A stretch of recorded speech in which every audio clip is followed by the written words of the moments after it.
Here comes the, y'all don't really want it like, yeah. Here comes the. The Seattle Seahawks have had a very eventful offseason thus far.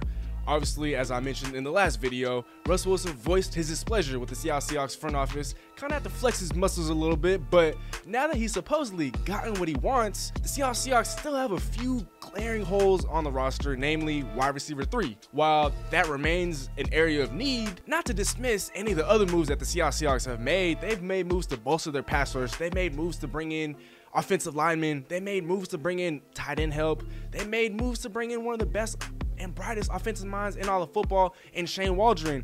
But like I said, that leaves a gaping hole at wide receiver 3. The Seahawks can either address that via free agency or the draft. Today, we're going to discuss who will be the Seattle Seahawks wide receiver 3 moving forward. But first, before we do that, my name is Calvin-Domingo, aka Steezy Smith. If you're new to this channel, or if you haven't already, please be sure to show brothers some love, man. Hit that subscribe button, join the team, join the family, Steezy Nation. Don't forget to tell a friend to tell a friend. Also, hit that subscribe button for us. And if you enjoyed, be sure to also drop a like, leave a comment. It helps us out tremendously. And last but not least, be sure to find us on all social media platforms, Instagram, Twitter, and TikTok at Steezy Smith. Once again, and without further ado, you're tuning to Steezy Smith, and let's get to cooking.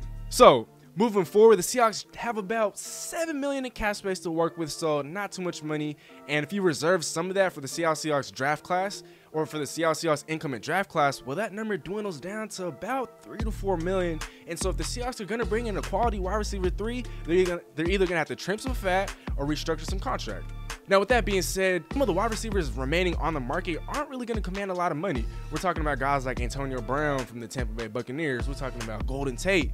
We're talking about Marquise Goodwin, among others. And looking to the draft, we have Elijah Moore from Ole Miss. And with the Seattle Seahawks remaining cap space, all could be realistic possibilities and options for the Seattle Seahawks. Now let's break down some of these options. Looking at AB, he had a pretty productive year with the Tampa Bay Buccaneers last year. The stats won't show it, but being that he was at best the 3rd or the 4th option on the Tampa Bay Buccaneers, he pretty much held his own, playing behind Mike Evans, Rob Gronkowski, Chris Godwin, among others. He had a very spectacular year in my eyes. He looked like maybe not the AB of old, but he can still provide lots of value as a wide receiver 3, and maybe even in Seattle, a wide receiver 2/3. No disrespect to Tyler Lockett or even DK Metcalf, but AB at his absolute best, and when he's not messing up off the field, he's still one of the very best wide receivers in all of football. And seeing as how he's yet to re-sign with the Tampa Bay Buccaneers at this point in the offseason, well, the Seattle Seahawks should definitely look at and go after Antonio Brown. Not only does he feel a need, but Russell Wilson has been clamoring for him to join the Seattle Seahawks since last season. As you guys might remember, we dropped a video talking about how Antonio Brown should sign with the Seattle Seahawks prior to his arrival with the Tampa Bay Buccaneers, the reigning Super Bowl champion Tampa Bay Buccaneers. And the Seattle Seahawks could do justice by bringing him in now. Not only is that going to make Russell Wilson happy, that's going to make the Seattle Seahawks a better football team altogether. He shouldn't command too much money, and he'd be the best option to fulfill that need for the Seattle Seahawks. Now, if they don't want to bring in Antonio Brown, why not consider a reunion with Golden Tate, who, while he's had a couple of down seasons with the New York Giants the last couple of years, he had that miserable year in Philadelphia. Let's not forget, back in 2017, he still had over 1,000 yards, and not only would he feel a need, he would actually bring something to the table. Not to say that Antonio Brown or some of these other receivers can't, but Golden Tate, one of the things that he specializes in is in yards after the catch. The Seahawks in the last couple of seasons have been one of the worst teams in all of football in terms of yak attack. And while Shane Waldron is going to help to alleviate and fix some of those concerns in regards to yards after the catch that some of these wide receivers and pass catchers are able to generate, Golden Tate will be able to help tremendously. Now, there is the concern of, okay, maybe he's not on the best of terms with Russell Wilson. Well, that was years and years ago, and to my understanding, there was some misunderstanding between Russell Wilson and his ex-wife. Well, not to be disrespectful, but Russell Wilson is now dating Sierra, and hopefully that's behind him. Hopefully that's a thing of the past, but if Russell Wilson and Golden Tate are cool, then I don't see why the Seattle Seahawks wouldn't bring in Golden Tate. Now, if they were to bring in Golden Tate, who I think would be signing on a veteran minimum contract, I don't think it would happen till after the draft, just because he is a little older, just because he is further removed from his prime. I'm not sure I'd prefer Golden Tate over Antonio Brown, but Golden Tate would still be a very solid option. He would fulfill a need, and he'd bring yards after the catch ability to help out the Seattle receivers. And Seattle also could use another slot receiver that could easily create separation at the line of scrimmage, who's shifty, who's quick, and who specializes in being able to turn short and quick routes into long gains. Now, while he might not have that speed, like I said, he will be playing behind Tyler Lockett and DK Metcalf, and so that's another reason to consider Golden Tate as a wide receiver 3 for the Seattle Seahawks moving forward. Now, for my third guy, Marquise Goodwin, formerly of the San Francisco 49ers. He hasn't had a good season since 2017, in which he amassed over 900 yards and had a couple of touchdowns,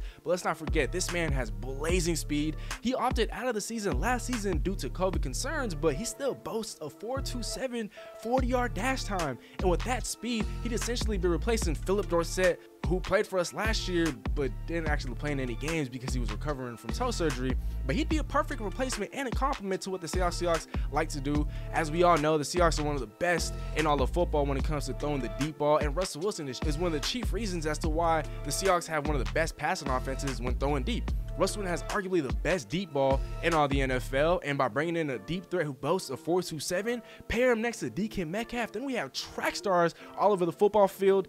I'm not sure how rusty he's going to be, and he's never been a truly physical receiver that specializes in other areas, but being that he's a deep threat, being that he's played in the NFC West, I don't see why the Seahawks can't make a move and potentially sign him to a veteran minimum. Now, just like with Golden Tate, I could see him signing after the draft if the Seahawks don't address wide receiver or if they don't find any guys that they like via the draft. But the Seattle Seahawks are smart, and if they're unable to get Golden Tate or Antonio Brown, Marquise Goodwin wouldn't be a terrible consolation prize. Now, with all that being said, there is still the draft to address wide receiver 3, but if the Seattle Seahawks are instead looking for veteran help, Antonio Brown, Golden Tate, and Marquise Goodwin are some of the options that are remaining out there, and they would be able to fit into the Seattle Seahawks cap space without having to trim fat in other areas.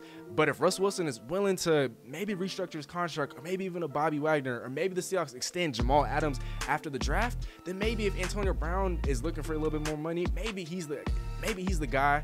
And a lot of people aren't really looking at Antonio Brown right now, but I really think that he's a fit for Seattle, seeing as how not only does Russell Wilson want him, I also feel like the Seattle Seahawks can contain him just like the Tampa Bay Buccaneers did. You look at their culture, you look at the organization, you look at the guys in the locker room, they're going to be able to hold AB accountable.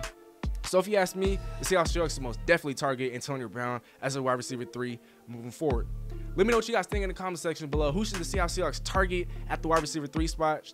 Should it be Antonio Brown? Should it be Marquise Goodwin? Golden Tate? Should they look to the draft and draft a guy like Elijah Moore from Ole Miss? Don't forget to comment down below. Once again, while that ends this video, you don't have to stop watching there. Be sure to check out our channel homepage for loads of other content. For past videos, we've been going crazy this past week. We've dropped 4 videos in the past week, and so if you've missed any of those, don't forget to check those out. Don't forget to follow us on all social medias at Steezy A Smith. Nothing but love, and Steezy out.